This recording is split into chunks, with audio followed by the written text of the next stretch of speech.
भोजपुरिया।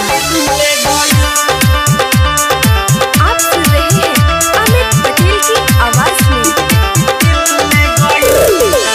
बीच बाजारे में ठोकर लड़ा के हमरा के अपन दीवाना बना के, बीच बाजारे में ठोकर लड़ा के हमरा के अपन दीवाना बना के, ऐसन बीमारी धरा के गईल, स्कूटी वाली दिल ले गईल, स्कूटी वाली दिल ले गईल, हाँ हाँ हाँ स्कूटी वाली दिल ले गईल।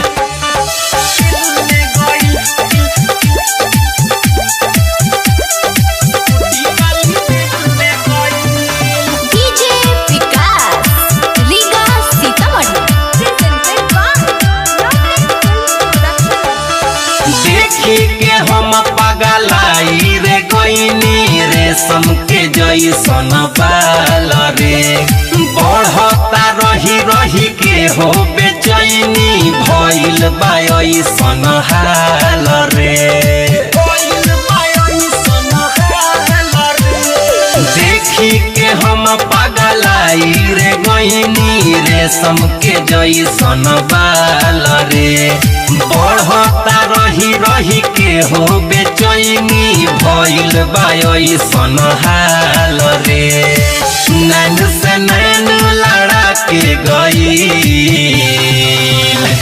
स्कूटी वाली दिल ले गईल, स्कूटी वाली दिल ले गईल, हाँ हाँ हाँ स्कूटी वाली दिल ले गईल।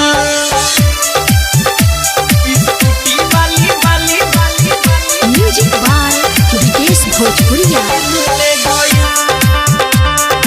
आप सुन रहे हैं अमित पटेल की आवाज में।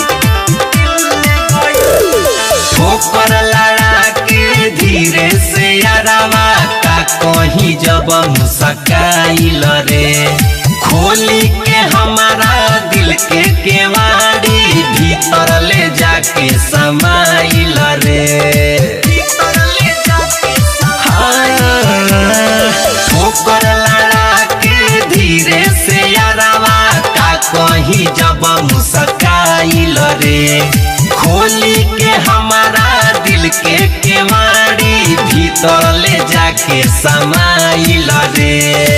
हमके दीवाना बना के गईल, स्कूटी वाली दिल ले गईल, स्कूटी वाली दिल ले गईल।